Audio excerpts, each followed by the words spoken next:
முஸ்பா சொந்தங்களுக்கு வணக்கம். இந்த காணொலியில் எதை பற்றி பார்க்க போகிறோம்னா, தேசிய மக்கள் சக்தியினுடைய பாராளுமன்ற உறுப்பினர் ரஜீவன் அவர்கள் தன்னுடைய முகநூல் பதிவில் சில முக்கியமான விஷயங்களை சொல்லியிருக்காரு என்று பார்த்தீங்கன்னா, இந்த தேர்தலுக்காக, உள்ளூராட்சி சபை தேர்தலுக்காக தேசிய மக்கள் சக்தி குறைந்தளவு பணத்திலே செலவிட்டது. ஆனால் மைனிய கட்சியில் கோடிக்கணக்கில் பணத்தை செலவிட்டிருந்தார்கள் என்ற விடயப்பொருள் அவர் பேசியிருந்தார். அது தொடர்பான காணொலியாக தான் இருக்க போது வாங்க காணொலிக்குள்ளே போகலாம். வணக்கம் எல்லாருக்கும்.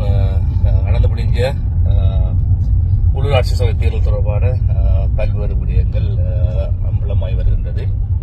அந்த விடயத்திலே நாற்பது தொழிலும் ரிப்போர்ட் பண்ணி ஒரு ஊடகம் ஒன்றை குறிப்பிட்டிருந்தார். பல லட்சம் ரூபாய் செலவழித்து இந்த பிரதேச சபை தேர்தலில் சில கொண்டிருக்கிறார்கள், சில தோற்று போயிருக்கிறார்கள். இந்த விடயம் சம்பந்தமாக எங்களுக்கும் பல முறைப்பாடுகள் கிடைத்திருக்கின்றன. ஊரங்கும் சாராயங்கள், கசிப்பு மற்றும் ஏனைய அன்பளிப்புகள் எல்லாம் கொடுத்துத்தான் பலர் அந்த தேர்தலில் வென்றிருக்கின்றார்கள். அது யார் யார் அந்த வேலை செய்ததுன்னு சொல்லி பல சமூக ஊடகங்களே வந்திருக்கின்றது. இது எங்களுக்கு ஒரு திருப்தியாக இருக்கின்றது. கடந்த பாராளுமன்ற தேர்தலிலே நாங்கள் போட்டியிட்டு இருந்தோம் தேசிய மக்கள் சக்தி சார்பாக. அந்த தேர்தலிலே உண்மையை சொல்ல போனால் எங்களுக்கு செலவான காசு மிக மிக குறைவாக காணப்படும். நாங்கள் யாழ்ப்பாணம், கிளிநொச்சி மாவட்டம் ரெண்டையும் கவர் பண்ணியிருந்தோம். அதில் பல இடங்களுக்கும் நாங்கள் சென்றிருந்தோம்.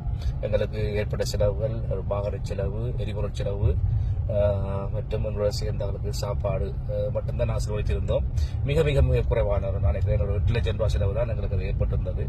அப்பொழுது கூட நாங்கள் கேள்விப்பட்டோம், ஒரு அரசியல் கட்சி ஒன்று 2 கோடி ரூபாய் வரைக்கும் செலவழித்தது என்று சொல்லியும் நாங்கள் கேள்விப்பட்டிருந்தோம்.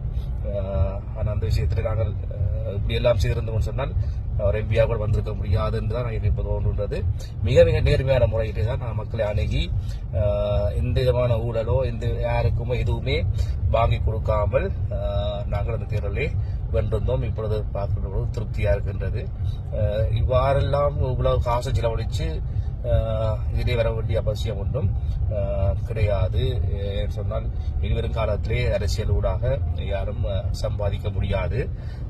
சம்பாதிப்பதற்கு உரிய அரசாங்கம் இது கிடையாது.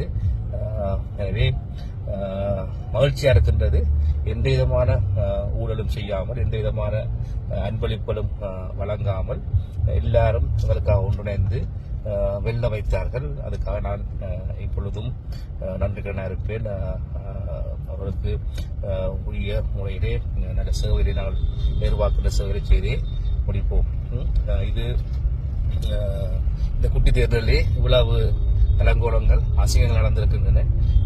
இதிலே பல ஈடுபாடுகள் முன்வைக்கப்பட்டது. இப்படி முன்வைச்சு கடைசியா ஒரு சபையிலுமே ஆட்சி அமைக்க முடியாத நிலைமையும், ஆசனங்களுக்கு அடிபடுகின்ற நிலைமைகளும், பிச்சு பிடுங்குகின்ற விடயங்களும் காணப்படுவதற்காகத்தான் தேசிய மக்கள் சக்தி என்ற நாங்கள் ஒரு முழுமையான வடிவமாக இருக்கின்றோம். அவதானித்துக் கொண்டிருக்கிறோம் எல்லா விடயங்களையும்.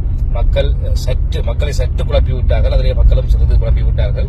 ஆனால் மக்கள் தந்த ஆணை படி எங்களுக்கு வாக்களித்தவர்கள், வாக்களிக்காதவர்கள் அனைவருக்குமே நாங்கள் சேவை செய்து கிராமங்களை நாம் கட்டி வளர்ப்போம். நாங்கள் இருக்கின்றோம், அரசாங்கம் இருக்கின்றது. கிராமங்களை முழுமையாக அபிவிருத்தி செய்வதற்கு தேசிய மக்கள் சக்தியாக நாங்கள் முழுமையாக எங்களை அர்ப்பணிப்பவர்களே. மக்களதை பயப்பட வேண்டிய அவசியம் ஒன்றும் கிடையாது. நன்றி.